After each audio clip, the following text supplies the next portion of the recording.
You are listening to Down Home.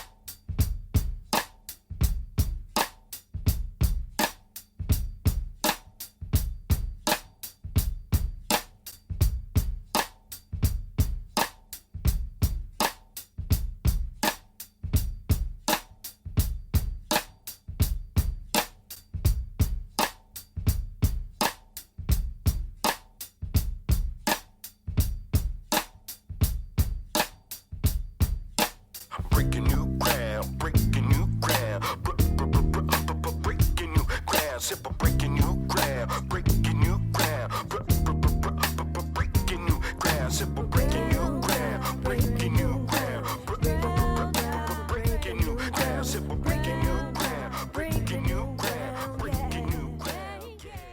Welcome to another episode of Down Home, the Nova Scotia experience by two Black men. I'm Jason Jones, and as always, we have DC Wise with us. What's up?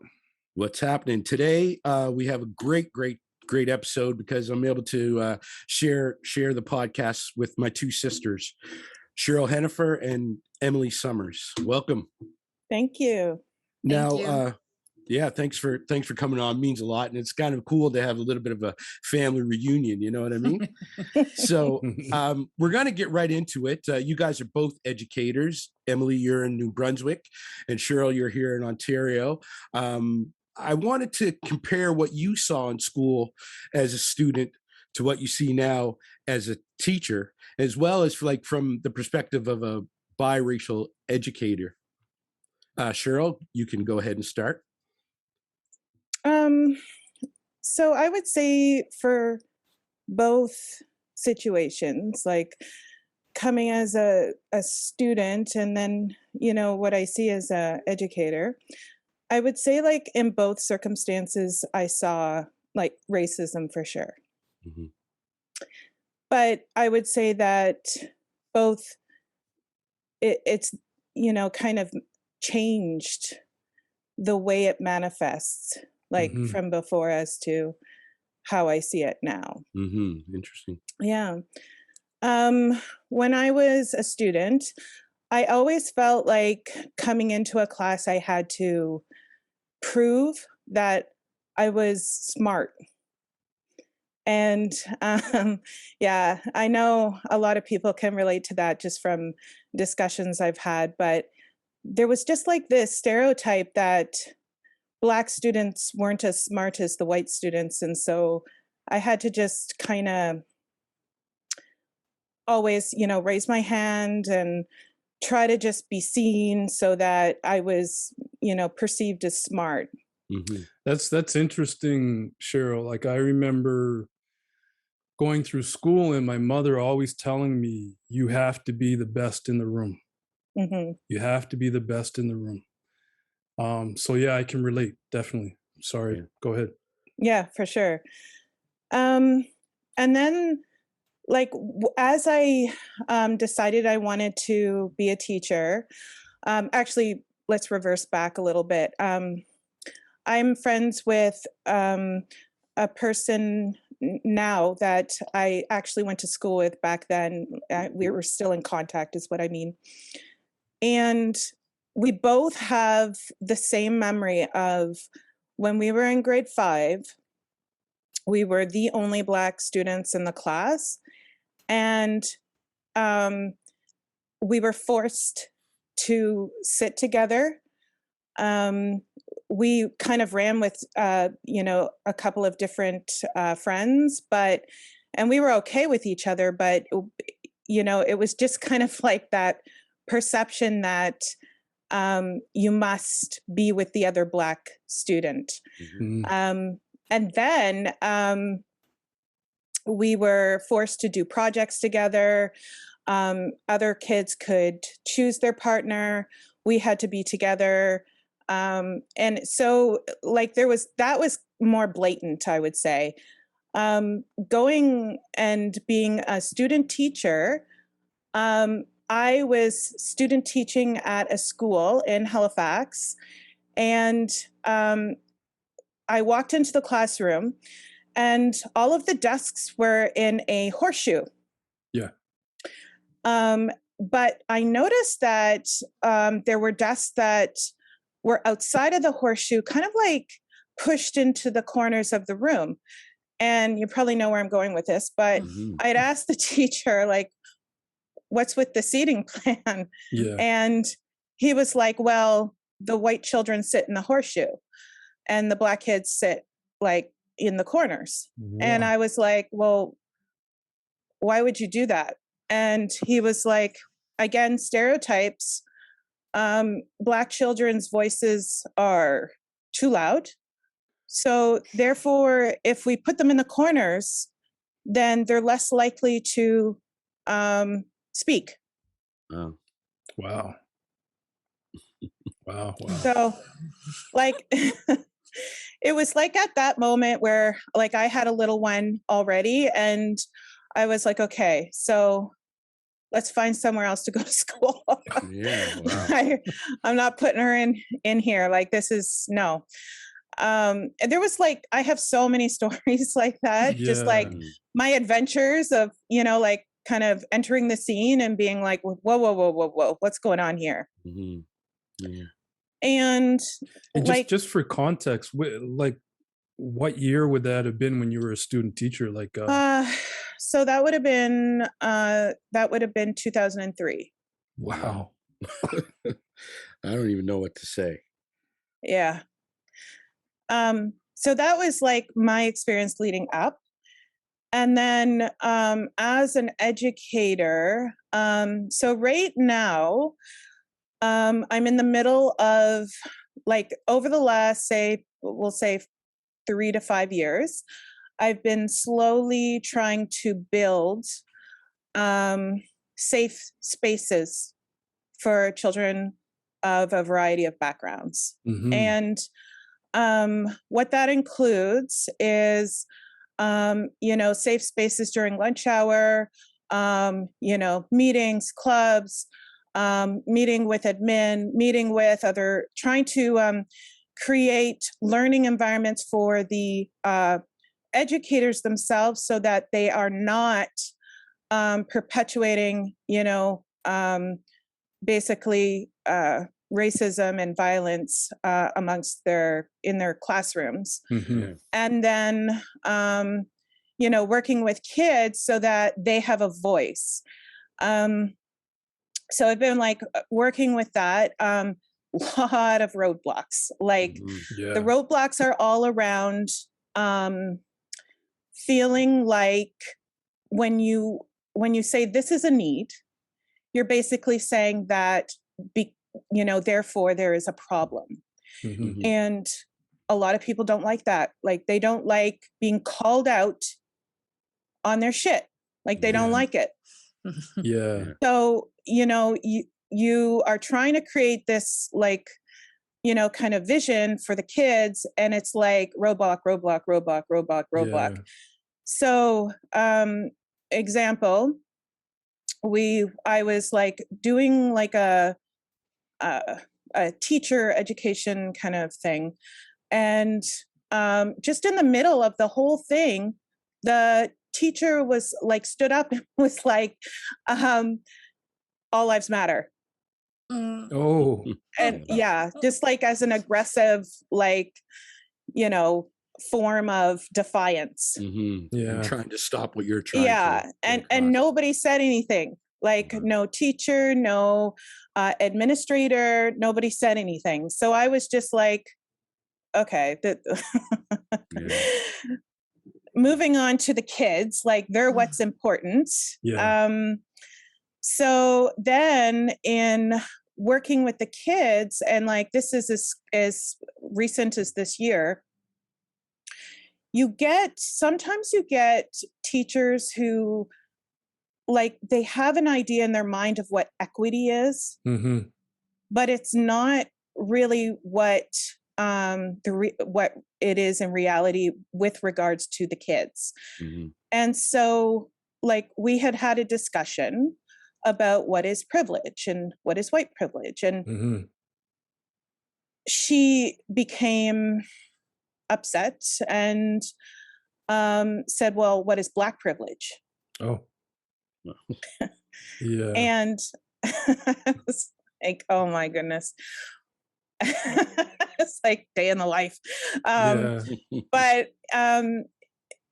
what ended up happening, what I ended up addressing with that was I had gotten over the last couple of years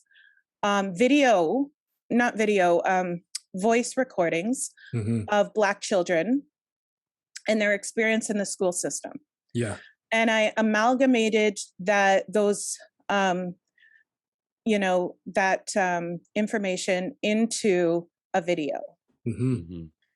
And it's really powerful. And when you listen to it, it's like the kids are just telling they're not labeling anything. They're just like, I remember this one time when. Yeah. Mhm. From their own And feelings, yeah. and there are things that are extremely blatant in them, and then there are things that are very like undercurrent, like a teacher wouldn't even realize that they are perpetuating racism in their own classroom, but they did. Yeah. Mhm. And the audio footage of this was pretty strong. Yeah. And I played it for my administrators, and they were like, let's just keep this, like, we'll see how we can use this, you Yeah. know. Mhm. Like, let's not rock the boat kind of thing. Exactly. Yeah. But I Yeah. kept hold of it. And,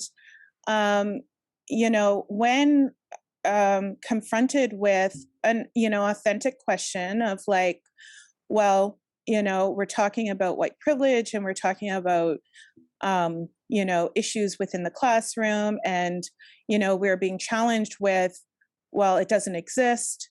I played the audio, Mhm. and the kids were like, totally like, yep, Mhm. that's correct. Yeah, wow. And but the real learning was actually with the adults in the room who Yeah. were like, oh. Yeah. So I began by saying that it just has manifested itself, the racism, in a different way. And I would conclude by saying the exact same thing, that it started out as, me just trying to show how that I was smart. Mhm. Mm. And it concluded, well, it's not concluded, but it continues in a different way, where I'm just trying to give children a voice now so that their futures are bright. Yeah. Well, Yeah. thank you for that. That's a lot to take in and a lot to go through. You must be at your wits' end sometimes that you can't Yeah. sort of get those changes in the system, and Yeah, and it's Mhm. frustrating. knowing those voices from the children are actually saying how they feel, Mhm, and we need to start looking at that, like, how do people feel, uh mhm. it's crazy. Well, Emily, what do you have to say? What has your experience been? Well, to echo some of the things that Cheryl has said, when all these stereotypes kind of get thrust upon you, you feel like in a classroom, you have to constantly prove yourself. And so I had a unique situation where growing up in very small town, southern New Brunswick, I was the only person of color in my community. Uh, Mhm. I was adopted into a white family, and they are my family. I love them, and they were very supportive. Probably didn't even realize I was Black until about age 4, when a neighbor brought it to my attention. Right. Mhm.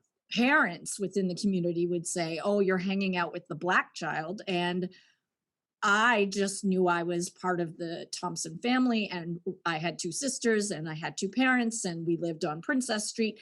I didn't really understand what that meant, and they made it Mhm. very negative to me, even though these were my friends. So I would go home and I'd be upset, and I'd say, "What does this mean?" And they say, "Well, you are darker skinned than other people, and this is how people see you and this is how they label you. So I said, oh, okay. I mean, still at a very young age, then realizing I'm Black, but still not knowing what those implications were. So growing up, you can imagine I saw the full slate of blatant and subtle racism. It would Mhm. with small things like playing with my hair, versus saying things like, why is your skin so dirty? Or then eventually the N word. So I would have heard the N word hundreds of times during my elementary school experience. And so there was one particular occasion, and I've told this story before, where I'm in grade 6. And for the first time in my curriculum in my school, they started talking about the Underground Railroad. And they talked about slavery, and they talked about Canadians' role in, bringing Black slaves into Canada. And I was riveted. I'm sitting in there, and it's the first time in any of my classes that someone has talked about people of color. And I'm excited. Even though it's not a pretty history, I was just so grateful to be sitting there. And then I walked out of that class, and I was on high. And a student came up to me who is a student who had used the N-word with me several times before. It was just one of those, class bullies. And he said, "You're nothing but a slave." Mm. And I was angry. And I started to cry. And at that point, you get the ugly cry going, right? Like, so I'm storming through the hall, and my homeroom teacher, I bumped right into him. He was a very tall man. And I'll never forget this, because he stopped me and he said, "What's going on?" And at that point, I exploded out. Like, the tears and the snot and the bad crying is coming out, and I'm mad. And I can't even say almost what I want to say, but it's kind of like, he called me a slave. Like, it was mad. And he said, sometimes you just need to tell people exactly how you feel.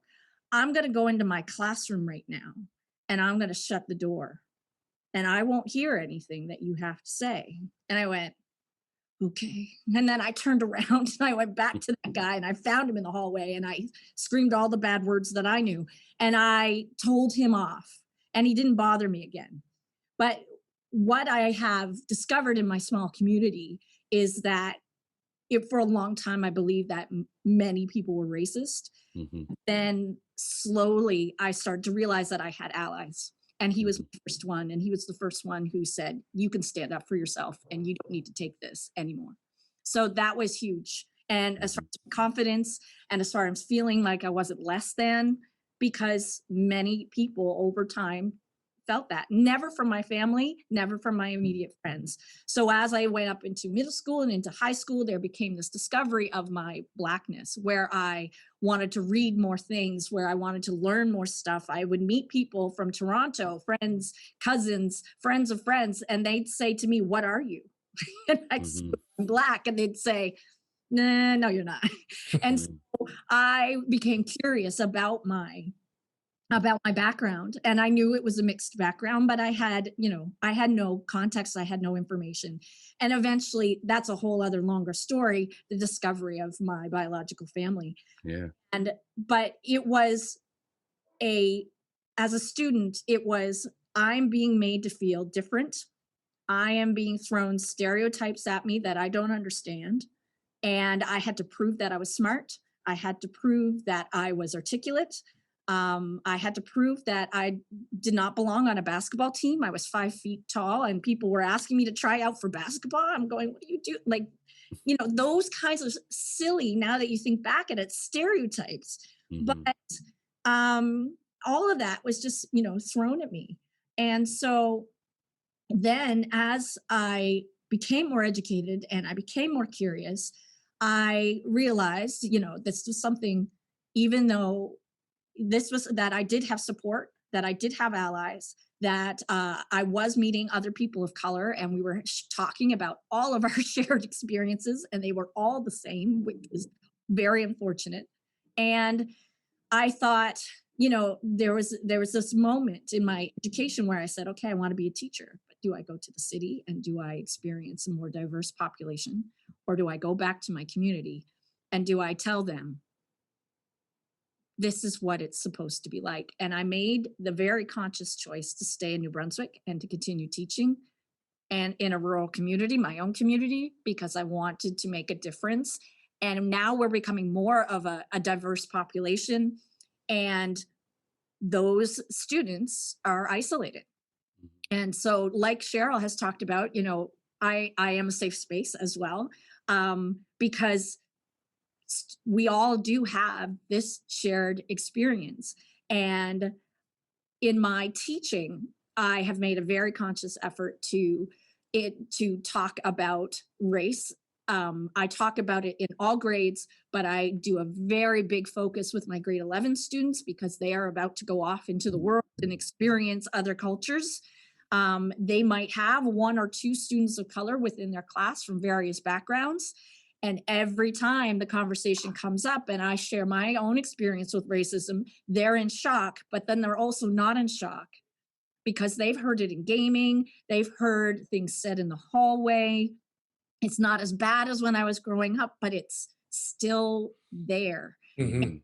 So then that one or two or three people of color, for whatever background they're from, are sitting in my classroom and they're saying, yes, I've been called. And then they list things out and the other students are nodding and because they know. Yeah. And so some students, usually the conversations we have are very powerful. A lot of students might change their ways, might think about what they say after that. And if that's the case, then I've done my job. As Mhm. a teacher, I did have to feel like I had to prove myself. I was the Black teacher at my high school. And there were times where certain incidents would happen with students. And sometimes it was decided that the discipline issue had nothing to do with race. And then I had to say, no, this is a racist issue. So one example was, and it's kind of a not nice one. I was standing on duty in a locker area and there were some boys crowded around a locker that was open. I couldn't see what was in the inside of his locker, but they were laughing and pointing and smiling, carrying on. And then they stopped and they all looked over at me. And then they went back and then they laughed and giggled and whispered some more. So very subtly, I start to circulate around the room. I get to the back part of the locker and I realize that this young gentleman had pornographic images of Black women in his locker. So I had to speak to him. I took him right down to the principal. We sat down. He gets detention. He gets suspended. But then in having the conversation with the administration, and they were very supportive of me, but they said, you know, this kid is getting disciplined because he had pornography, not that they were gesturing towards the Black teacher in a bit of a racist act. And I had to say, no, this is a racist act. And so they wanted to run away from that as much as possible.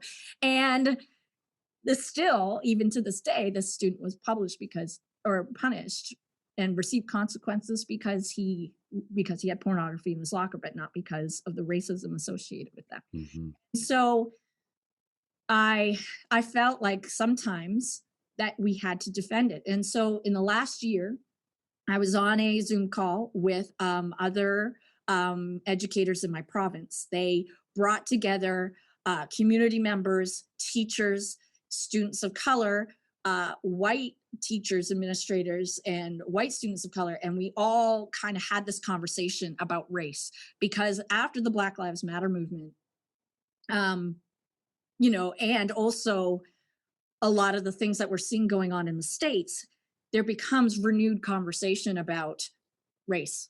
And some things are bubbling back up to the surface. Words and terms that were considered taboo are on the lips of teenagers again.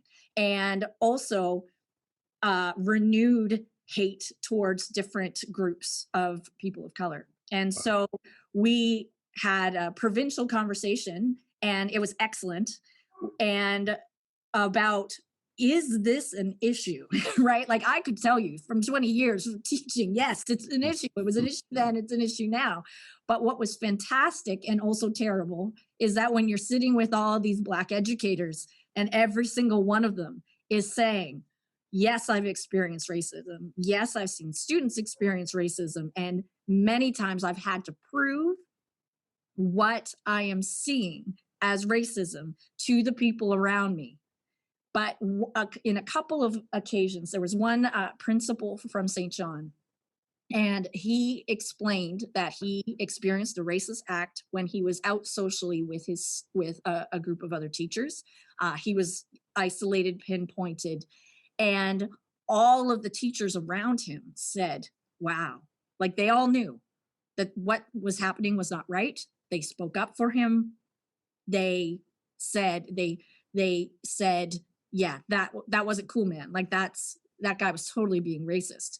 And so what he said really was profound at that moment. He said that a lot of people don't understand when you talk about racism, but the people in that room and the people who were his allies in that moment, they felt it.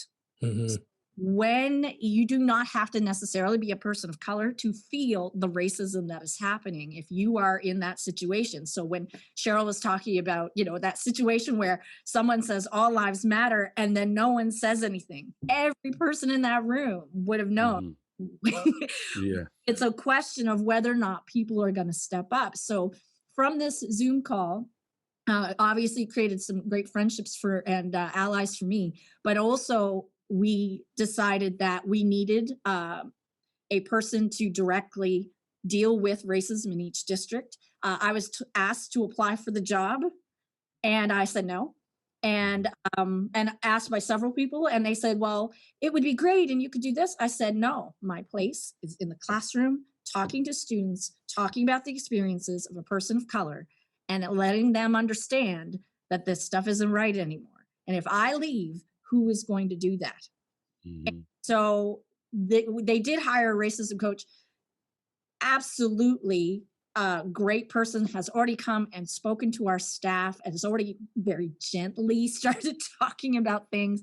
But one of the things that came out of our meeting initially was that we needed to create data, that we need to collect the experiences, because if every Black educator on that call could say, yes, I've experienced racism and I'm dealing with kids who are people of color and they're telling us about their racist experiences, we need to collect those stories. So I love, Cheryl, that you're recording it and that you are getting kids to share, because we've all felt it. And it's time that people believe that it is still happening, even though it is 2021. Mhm. Excellent. So it's interesting. Yeah, for sure. Well, I mean, with that being said, obviously you're both educated women and you've had to sort of stand up and be seen and be shown. Now, there's a tag that sometimes often comes with it, and that's sort of the derogatory, angry Black woman who is educated and they want to stick up for themselves and their families. Do you guys get that? Other than the fact of you trying to do what you're trying to do, or is it done in a way that you sort of subtly see it? I mean, I don't know. It's so, Cheryl, if you could start with that. Definitely. And that's a big reason as to why I had to back off of trying to, be an advocate for change within the adults in the school and kind of focus my energies on helping children have a voice. A couple of years ago, I think it was about 2 or 3 years ago, I was massively pursued by another teacher who was older. She was an older lady, very set in her ways, and she was on her last year of teaching before retirement. And it was traumatic. It was, using physical presence by her letting me know that she had the power. Standing in doorways so I couldn't get past. Standing in a hall full of group of other teachers, all white teachers, pointing. um, you know, inappropriate emails. There was like a almost like a feed where the teachers of the school were like commenting on things, and once again, like inappropriate comments being made through the feed where everyone can see. And when confronted with, you know, hey, like this isn't okay, you know, massive outrage and almost like a turning of tables of like, you know, you're just trying to make a big deal about nothing. And, you know, you're unhinged. Wow. Oh, And this is like an actual experience I had like with this lady. It was 100% traumatic. It was like the craziest experience I've had with a colleague in my because it just was perpetuated and it was like happening all year. And then she retired and nothing happened. The end. Like, and colleagues who stood by and would kind of very discreetly tell me, you know, I see what she's doing. I see, you know, the only Black teacher in the entire school, the only person of color, and she's after you. mm, And I just had to take it, and I complained. And then I had to go to above, and then above, and then above. And I was like up to like, you know, kind of like an equity officer, in order to bring this to a conclusion. But ultimately she retired, and then like that was the conclusion. Yeah. But I had to just like put up with it all year. I remember another time I was, again, like this was probably the year before, I was in the parking lot, I was parking, and a new staff member was in the just parking, and I recognized her as being new. And so I waved to her like, hello, neighbor, yeah. and smiled. And then later on, I saw her in the hall, and I said, "Oh, just so you know, my name is Madame Hennifer. I'm French, you know, grade 6 teacher."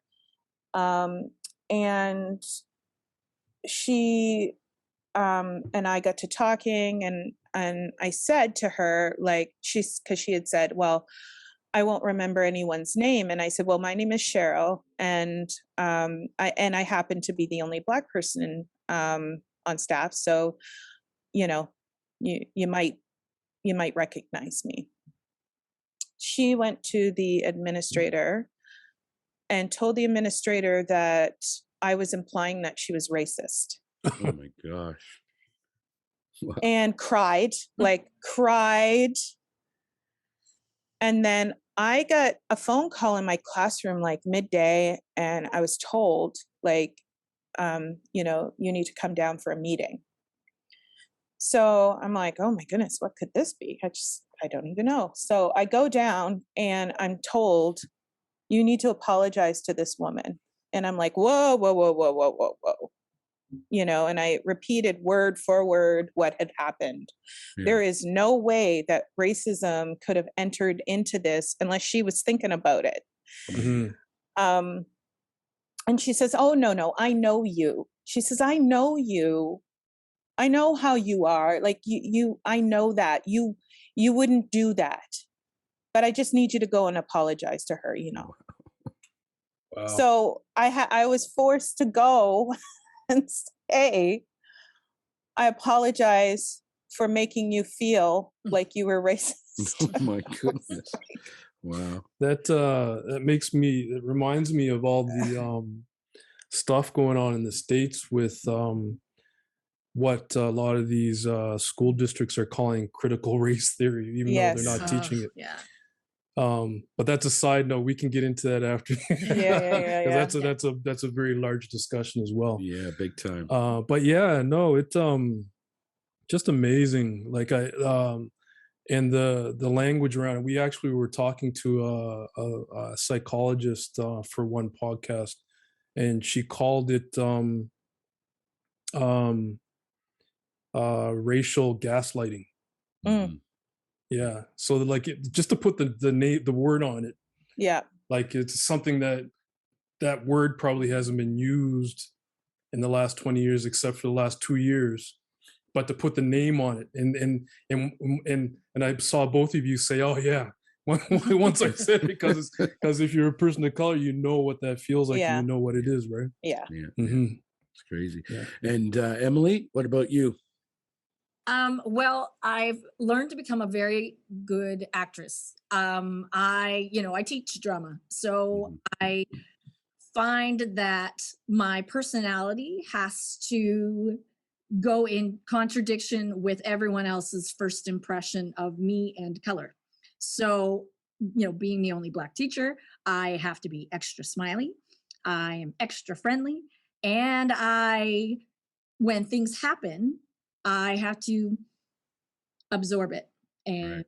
feel it. And so there was a time where I've been with friends and I've been at a party and someone would say something that would just be so subtle but not subtle, and I would just go, "Mhm." And my friend would get angry. My white friend, she'd be like, I can't believe that, he would say that to you. And I'd say, yep. And so she'd say, why aren't you mad? I said, I am. I'm screaming inside of my head. I am thinking of all the things I want to say inside of my head, but I can't go there, because the minute that I go there, the minute that I let my emotion come out, I will then be the victim of the next label and the next stereotype. And I am not letting anybody have that power over me. So Mhm. like, I've just been a really good actor for a really long time. And people will say, and I am a friendly person, but people will say, oh, Mrs. Summers, she's very smiley, she's very kind, she's very nice. And I am those things.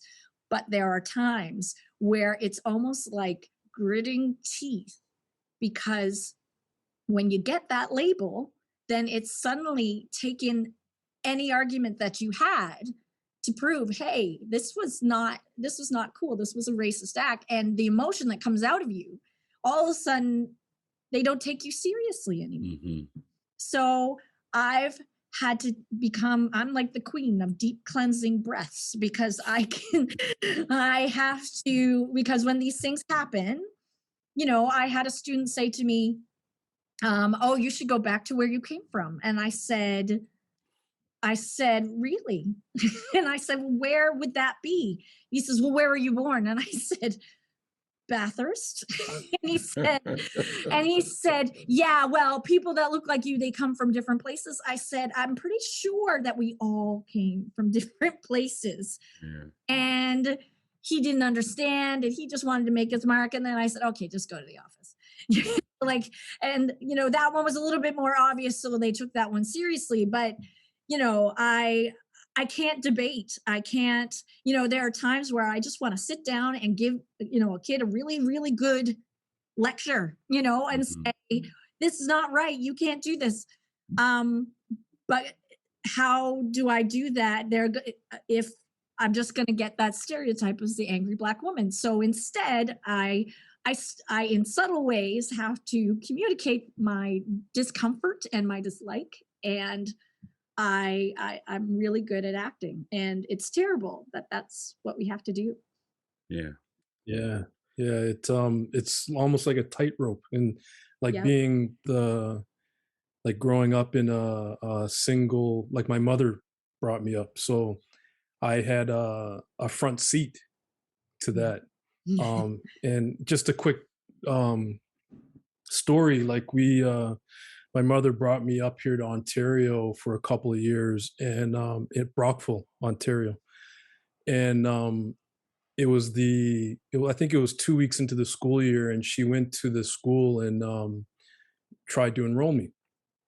And I was in the office for the first part of the conversation, and my mother was very controlled. And basically, he was the principal. She was talking to the principal, was citing all these reasons why I couldn't enroll. Wow. 2 weeks into the school year, and then my mother asked me to leave the room, and like it was, she didn't yell at him, but the octave went up Yeah. couple of things, and then I enrolled that afternoon. But Yeah, it's crazy. the first part of the conversation, there was like a tightrope being, so I definitely I've been front seat to that.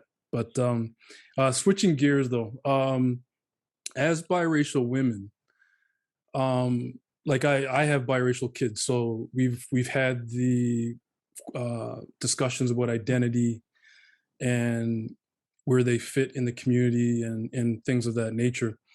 How strong of a connection do both of you feel to your Blackness in the Black community? Cheryl, why don't you start there? Um, yeah, like I was so in Halifax. I was in a French immersion program, and there were like no Black people in there. Yeah. Like there was like 3 of us in like the K to 6 school, and then by the time we got to I ended up at St. Catherine's for K to 6, and then I ended up at Goresbrook Okay. for 7 to 9. Mhm. And by the time I got there, there was like 2 of us. And then by the time I graduated I was the only one left. Then when I went to St. Pat's, yeah, there was lots of Black people, but that was also where I met my ex-husband Shane, and like became friends with some of his friends, and like kind of delved into more of that side of myself. But like growing up, I would say I remember my first experience where I was like, oh, I'm not like it's not like I didn't see colors, but it was like I just didn't think it mattered. Yeah. I just like, okay, like, all the skin is different, and some people have freckles and some people don't, and like the hair color is all different. So it was like I registered that, but I didn't think it was a problem. And so like I remember being on the school bus, and I remember like the kids asking me, "What are you?" And I didn't know what they meant. I didn't know what they meant.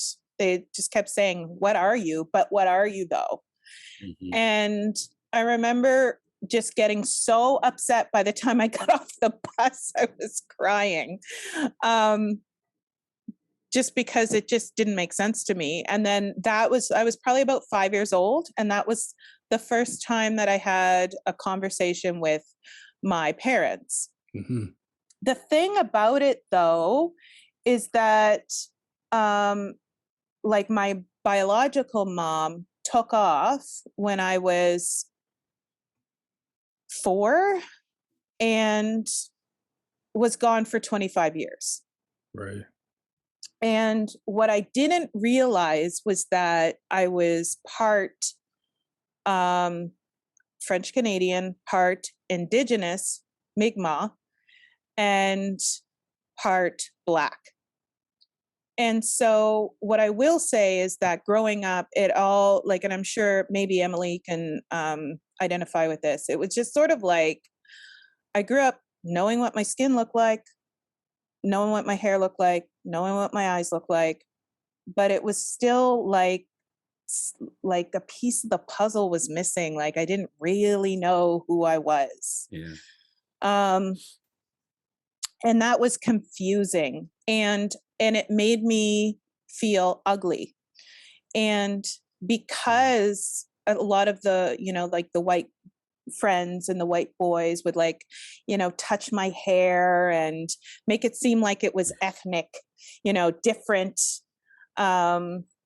It made me feel like I thought for sure like I was this ugly troll. Like, growing up, it's like, okay, it's kind of crazy. Like I just went through this life because of these other people's perceptions and what they were saying to me. It completely molded how I viewed myself. And, it wasn't until I kind of connected with the Black community in Halifax, spent time out in North Preston because, again, my ex-husband's half of his family is from North Preston. And I also, started doing community work within the community. I was a coordinator for the community YMCA for a couple of years. I started a nonprofit Black synchronized swimming girls club. Wow. In order to get, like that kind of age group between, like 10 and 15, something to do on a Friday night. Right. And, started doing these things within the Black community. And I felt very like much at home, probably for the first time in my life. Right. This is interesting though. So when I went and I taught first out west in Alberta. And that was like a whole other kettle of fish, we'll call it. That was crazy. Like I have stories of that are like, he did what? Like it's crazy. That was crazy times. And we'll call that like the Confederate flag, the N-word era. And that is like all on its own, right? But when I came back to Ontario, knowing that there was like more, it wasn't so much black and white like Halifax, it was like multiculturalism. Two things happened. One, I reconnected with my Indigenous roots, which was like the first time in my life. And it also created a more kind of solid, full picture of who I am as a person. And also made me want to really establish even more so those safe places for my students, because I realized for the first time, not just from a Black perspective, but from just a person of color perspective, how important that support is for our kids. But then the other thing that I ran into was, and this was actually through my own daughter. So there were some Black initiatives locally here. And sorry, my things keep slipping out of my ears. And so I had signed her up because she was interested. She was like, oh, that sounds cool. Like Black initiatives, like Black, kind of group get-togethers with teens aged like 12 to 16. Right. They go, they might do like field trips to go different places, and it's all Black teens within this like Waterloo region. So I was like, yes, let's sign up. And she got there, and it was like she wasn't perceived as Black. And it was the weirdest thing, like, because her father is Black, and, like I'm mostly Black. So it was super strange. But the reason why is because the other children who were in this Black group were all, either immigrants from different parts of Africa, or they were like first generation, and their skin was a lot darker. And, my Justice, she's a nice medium, brown, dark skin. Yeah. And even so, that wasn't perceived as Black. Wow. And then so she came home confused, saying like, I thought I was black, but it's like, Yeah. yeah, Yeah. but I definitely noticed that even like Mhm. with other teachers in the board who, kind of like your experience, Emily, with like meeting up with teachers from across the province. I've done a similar thing. And it's interesting, there's definitely like what a black Nova Scotian is or a Yeah. black Maritimer Mhm. is. It's Yeah. completely different from what, maybe like this locale Yeah. is, Yeah. Or Alberta. Mhm. Yeah, and I was just gonna Yeah. say in Alberta, it doesn't matter. It's like the one drop rule. It Yeah. doesn't matter. Wow. Wow. Yeah, it's interesting. Oh my goodness, man. Emily, how about you? How strong of a connection do you have with your blackness there? Well, I mean, as I said before, I had, with all the stereotypes, you fight to be you, right? And there was confusion, and I echo what Cheryl went through because, when people really aren't sure what to do with you, Mm, they make you feel so different that you feel ugly. I had all these beautiful friends of mine who had blonde hair and blue eyes, and they had boyfriends, and I had none. Mm. I thought that was the epitome of beauty because Right. if they can get this boyfriend and I can't, then and I had no options other than white boys, then white boys must not feel that I'm attractive. And then weird things would happen, like I ended up being a cheerleader and for my high school career. And a team would come to town for a tournament, and there might be one, maybe two black youth as part of that team. And so immediately everyone would say, "Oh, there's one for you, oh, Emily." Wow. I don't know this person. Yeah. Am I supposed to be attracted to this guy? And so and so there was just, they didn't know how. I don't think people were really being rude. I don't think they understood that they were being rude, but it was obviously, you know, not kind. But when I was 6 years old, I sat in a McDonald's in St. John, New Brunswick, and St. John has a black community and is much more diverse. And so I was sitting there and I'm eating my French fries. And across the room, there is a black teenager with his two white friends, and they are sitting and eating. And when I was 6 years old, that was the first time that I saw someone else who was black. And I couldn't stop staring at him. Like, if you're 6 years old, you love McDonald's French fries. Well, I couldn't, I had the fry poised out of my mouth as I'm staring at this kid. And it gets to the point where the teenagers realize that there's this little black girl across the restaurant staring.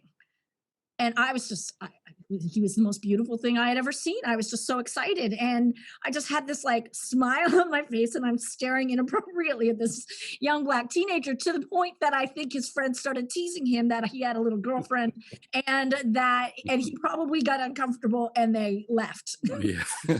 So I, you know, I, it's funny because as I've gotten older and I've met more people of color, there are different things that happen. Once I'm at the UNB Fredericton cafeteria and I'm sitting and I'm by myself and I'm studying, and a black woman comes over to me and she sits down and she says, "Hey, my name is so and so. I just seen you around. I thought I should introduce myself." I'm like, "Hey, how you doing?" And we start talking about our backgrounds. And then she says, "Well, us black folks, we need to stick together." And I said, "Oh, okay."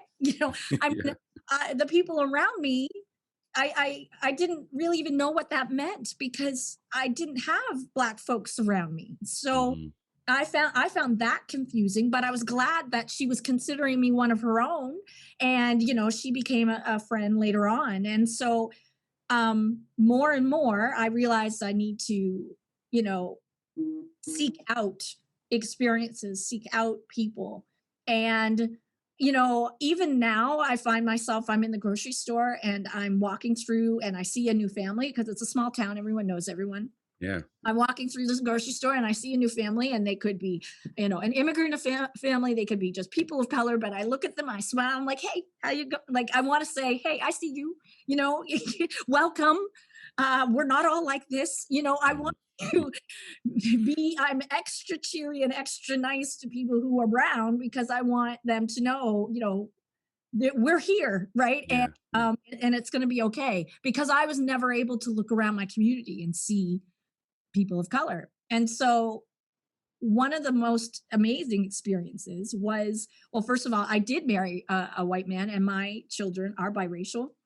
And I have a mini me. My daughter is brown skinned. She's got dark hair. She looks like me. And then I have my son, who is light hair, blue eyes, lighter skin. And so when we're walking down the street, we turn heads. It used to be when I was a little kid, I turned heads because I had really big hair. And people would stare. But now they, part of it is, okay, I know who this is. And then the other part of it is, oh, wow, look at that family. And so, I'm used to it. Most the kids in my family are not. So I've had to sit down and have conversations with them to say, we are part Black. We embrace all parts of ourselves. Our skin might look a little bit different. From time to time, you're going to experience things that are going to be really confusing to you. And when those things happen, you need to let me know immediately.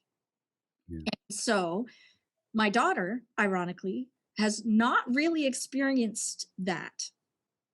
And she's the one with the dark skin. My son has been called the N-word on 3 different occasions throughout his elementary years. And it's because they know me. Right. So and then there's that angry woman part of me who wants to storm into the school and get really, really mad. And instead, it's a very polite email or phone conversation saying, hi, my son came home with this story today. I was just wondering if you could look into it. And so the first time I really experienced connection with my Blackness would have been when I met both of you in person. When we were at that reunion in Nova Scotia, we are in this park, and our family group is here. And there are other very diverse family groups in all parts of the park, all having big family reunions. And I looked around and I said, here are my people. And the thing that was the coolest part about it was not just the celebration of Blackness, but was also the celebration of the fact that there were different partners and there were different shades of children. Like growing up, I never was able to look and see different shades of Blackness.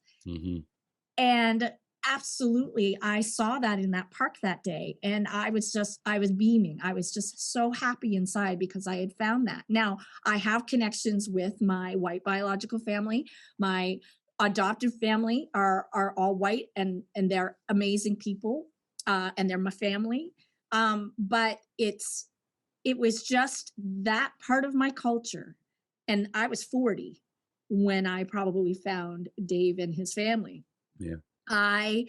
It was the first time in 40 years that I felt that true connection to my Blackness, that I could say, I am a proud Black woman, and I love the diversity that I'm seeing within my own family. And I think I was proud before, and I was proud of my diversity before, but it was finally feeling a community and I think that community is important. More and more so for any student, for any teacher. They need to know that they have a community, and they need to know where their roots are. And so my search for my roots took a lot longer, but I'm so glad that I was able to have those experiences, because, it answered so many questions and made me believe, yes, I can be an attractive person. Yes, I am smart. And yes, I can represent people from my race without all these negative stereotypes. Yeah. That's awesome. That is awesome. we've been exploring those concepts through this podcast, and Emily, what you've just said kind of encapsulates a lot of that message. Yeah. So thank you for those words. That's awesome. Yeah. Do you guys have any other parting words before we wrap up? Cheryl.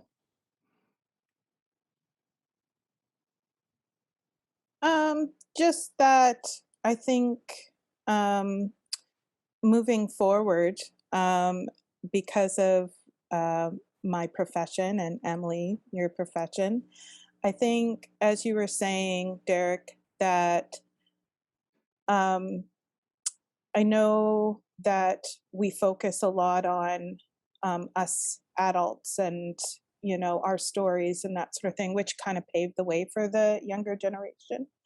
But I think it's also really important to continue to give our children a voice as well and room for that.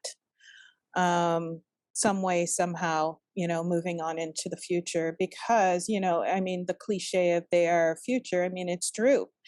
And if there's one thing that I'm constantly combating, it is that, oh, racism is a thing of the past, or, oh, that just happens in the States, or, like, oh, he didn't really mean it that way. And I think, the look on the people's faces when I did play that audio, and just the look on their faces of like, oh, Mm, it was just, that was more powerful than anything I could have said as an mhm. adult. Yeah. It was more powerful. And I find kids have, like, their heart is on their sleeve, if you ask them, they will tell you. Um, so just, allowing space for all the youth and children in our lives to continue to use their voice, and connecting as much as possible, just piggybacking again on what Emily said, on our roots and where we're from. Because if anything, I've learned just in these little interactions from Alberta to Nova Scotia is that, um, our maritime ethnicity is something extremely unique and that you just won't find anywhere else. And irregardless of where we live, we need to always come back to that spot and treasure it, and pass on those stories, because that is a huge piece of who we are, Yeah. and a part of the stories that we push forward. Mhm. Definitely, definitely. Amen. And Emily, what about you? Any parting words? The connection, what Cheryl was saying, to our youth is essential, and also, not holding back for communicating how we feel, because I had a student who was a white student last in 2020, who was trying to organize a Black Lives Matter rally. Now there were hardly any Black students within our school, and there was no Black community within our school for someone to organize that. But she was seeing the things that were happening in the United States, and she saw that people were organizing rallies, and she said, I want to do something. I want to do the right thing. I want to celebrate our diversity, even though I'm not Black. And so she came to me because people were criticizing her for trying to organize something. Mhm. And I said,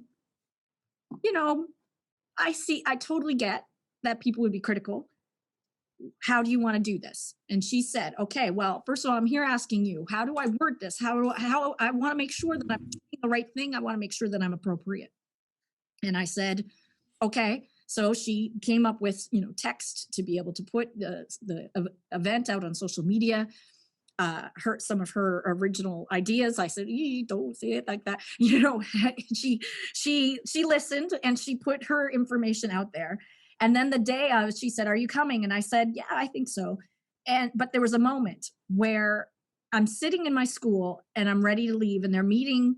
The group is supposed to meet at a mall parking lot, and then they're supposed to walk the length of the town, and then they were going to stop in the downtown core, and they were going to take a knee and for the prescribed amount of time. And so I said, okay, I'm going to do this. And I then started to feel very panicked. I had a moment where I started to think, we're going to walk through town and people are going to yell things at us. we're going to walk through town and there's only going to be a few of us. And I really had a hard time leaving the building. I did not want to be the only Black face in this crowd. And I was upset, but because I wanted to participate and I needed to participate, but I was so scared of what I was going to encounter. And I got in my car and they had already started marching. And I deliberately decided I'm not going to start there. I'm going to meet them through the route. And I pulled in, and as I started to drive, I drove past the march. And there were hundreds of people, and every person of color, every color was in this march. And it was my town, it was my community. And I started to cry. It was like years of all the things that I experienced. And to see that level of support for the movement, even though many of them were not Black, was profound. And I pulled into the parking lot where I knew I was going to leave my car, and I got out, and I'm trying to wipe the tears away, and I found some people that I knew, and we walked together, and it was a really big moment. And I know that some of my white colleagues feel very defensive sometimes about this issue, and they're not willing to address it, or they're afraid that it's an attack. But then there are other times where there are people who want to do the right thing, and they want to have these conversations, and they want to listen, and they want to make a change. And so as much as I don't like telling those stories, but when you talk, Cheryl, about that recording, and people went, oh, that oh moment as, ooh, and they feel it is so important. And we need to keep having these conversations with people of all backgrounds. And the more we have these conversations, the more people will understand, and the more we can affect some change. That's great. And wholeheartedly agree. And thank you so much, Cheryl and Emily, for adding your voice to the Down Home podcast. It's been a special podcast. I've been meeting more of Jay Jones' family. It seems like there's a lot of you. But this has been awesome. Jay Jones, take us out, man. Yeah, well, I mean, it's appropriate to say amen, sisters. You know what I mean? Thanks for taking us to church today, literally on the Sunday. But, a lot of what you guys said resonated with me because your family resonated with me because I heard a little bit about your stories, what you went through, and can see some similarities myself, even though I'm totally Black compared to being biracial. But, I just noticed that strength within you and the changes that you're trying to make within your community. It's really, I'm in awe and inspired by you, and I'm thankful that you're both family. And taking this journey and taking this trip through our podcast and being able to interview different families brings back those things of us getting back to community, family, strength, and that love of passion to express ourselves, to be heard, be seen, and to guide the next generation to come by expressing what's going on in the world today. So with that being said, I love you both, and looking forward to connecting with you more in the future. So thanks for coming on today. Much love. Thank you. Bye-bye.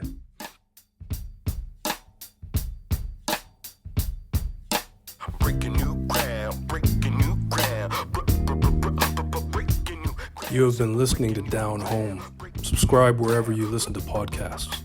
Breaking new ground, simple breaking new ground, breaking new ground, breaking new ground, simple breaking new ground, breaking new ground, breaking new ground, yeah.